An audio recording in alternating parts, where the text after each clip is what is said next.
திருச்சி பாலக்கரை வட்டார ஜமாஅத் உலமா சபையும் சங்கையாண்டபுரம் மதுரை மஸ்ஜிதுடைய நிர்வாக பெருமக்களும் இணைந்து நடத்தக்கூடிய இந்த மாபெரும் மீலாது பெருவிழாவில் மிக முக்கியமான நிகழ்வாக திருச்சி ராசியா அரபு கல்லூரியுடைய மாணவர்கள் கருத்தரங்கத்திலே பங்கேற்க உள்ளார்கள். இந்த நிகழ்ச்சியின் துவக்கமாக ராசியா அரபு கல்லூரியுடைய மாணவர் அல்-ஹாஃபிஸ் அமீனுத்தீன் அவர்கள் திருமறை வசனத்தை ஓதி நிகழ்ச்சியை துவக்கி வைப்பார்கள். ராசியா அரபு கல்லூரி பேராசிரியர்கள் முன்னாலே வந்து அமருமாறு கேட்டுக்கொள்கிறேன். மௌலவி சாலிக ராசி அவர்கள், பர்கான் உஸ்தாத்.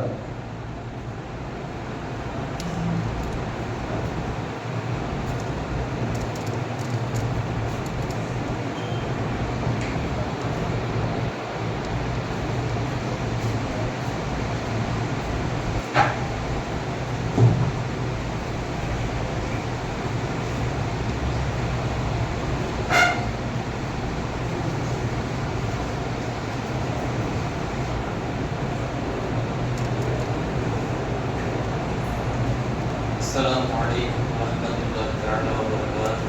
وعليكم السلام ورحمة الله وبركاته. أعوذ بالله من الشيطان الرجيم.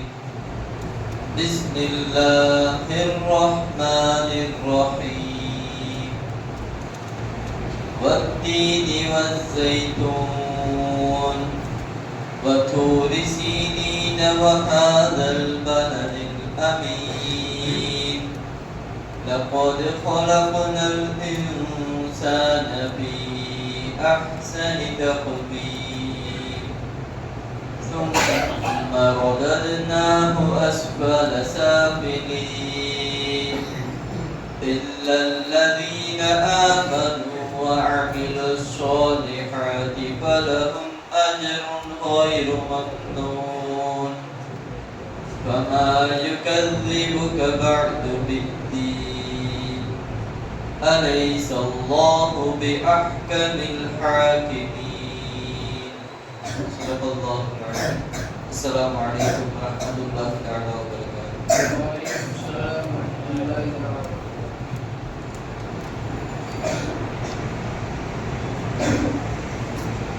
ஒரு கருத்தரங்கத்தினுடைய நிகழ்வு துவங்க இருக்கிறது. வாட்ஸ்அப்புடைய சமூக வலைதளங்களில் தலைப்பு நீங்கள் பார்த்திருப்பீர்கள். அன்னலாரின் அழகிய அணுகுமுறைகள் என்று சொல்லி தலைப்பின் கீழே 5 பேச்சாளர்கள் பேசுகிறார்கள். குடும்பத்தினரோடு உள்ள அணுகுமுறைகள், மனைவி குடும்பத்தினரோடு, உறவினர்களோடு, தோழர்களோடு, குழந்தைகளோடு, பிற மதத்தினரோடு என்கிற 5 தலைப்பின் கீழே 5 இளம் மௌலவிகள் இங்கே உரையாற்றுகிறார்கள். இந்த கருத்தரங்கத்தினுடைய துவக்கமாக அல்-ஹாஃபிஸ் ஃபாரூக் அப்துல்லா அவர்கள் அன்னலாரினுடைய அழகிய அணுகுமுறை என்கிற தலைப்பிலே உங்களுக்கு முன்னாலே உரையாற்றுவார்கள். உறவினர்களோடு அன்னலாரினுடைய அழகிய அணுகுமுறை என்கிற தலைப்பில் உங்களுக்கு முன்னாலே உரையாற்றுவார்கள்.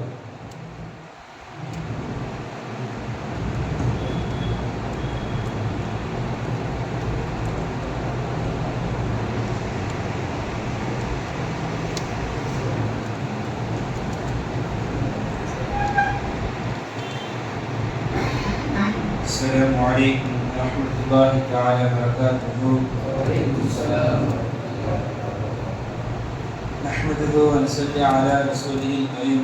أما بعد فقد قال الله تعالى في القرآن المجيد بعد أعوذ بالله من الشيطان الرجيم بفضل بسم الله الرحمن الرحيم. واتقوا الله الذي تساءلون به والأرحام إن الله كان عليكم رقيبا. وكان النبي صلى الله عليه وسلم إذا ذبح الشاة يقول أرسلوا بها إلى أصدقاء خديجة أو كما قال عليه الصلاة والسلام.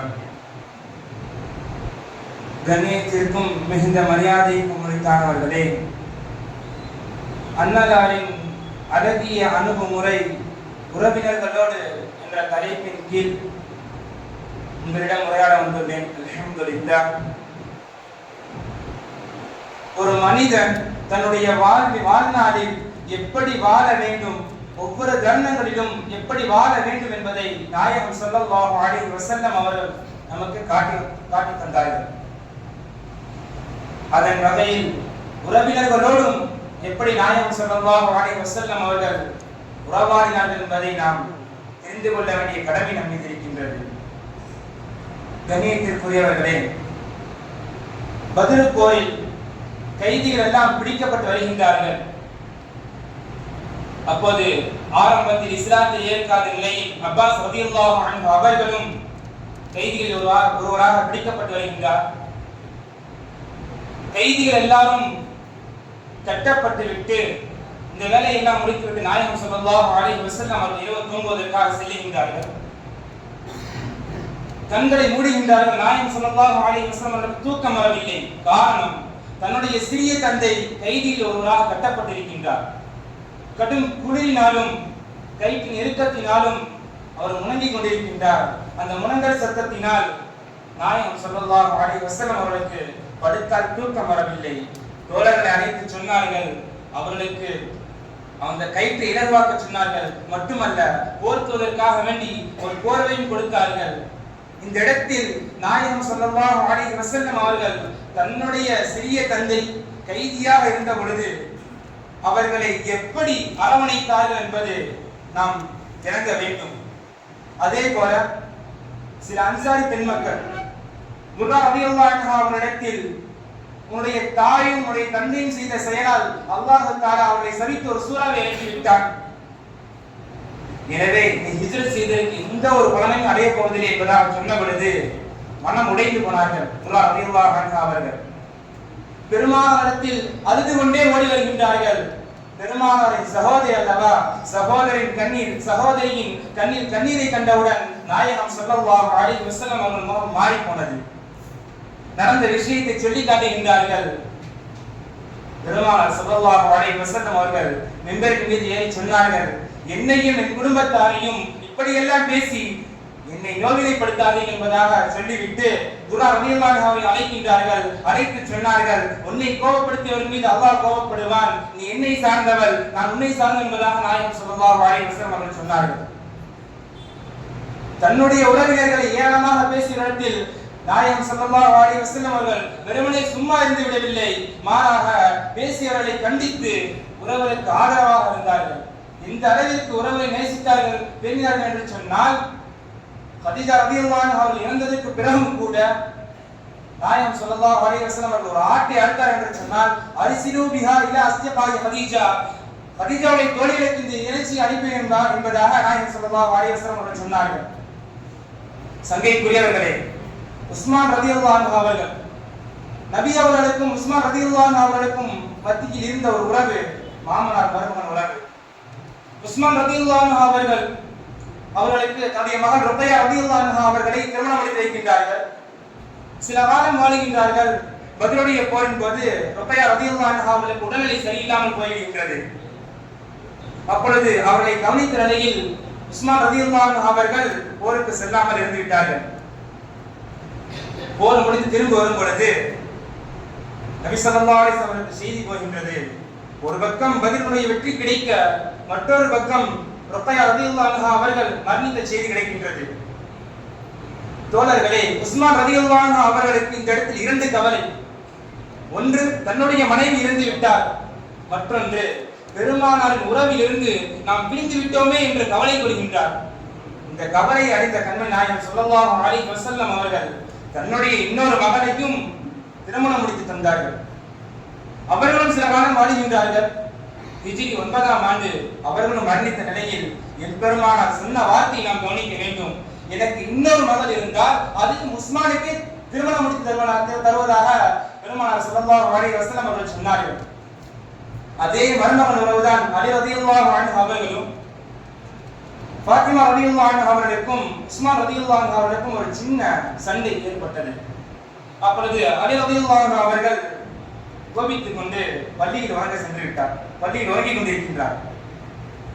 பெருமானார் ஸல்லல்லாஹு அலைஹி வஸல்லம் அவர்களை பார்ப்பதற்காக பள்ளிக்கு போன பிறகு உஸ்மான் அலி ரலியல்லாஹு அன்ஹு அவர்கள் மேனியில் மண் படிந்த நிலையில் உறங்கிக் கொண்டிருக்கின்றார்.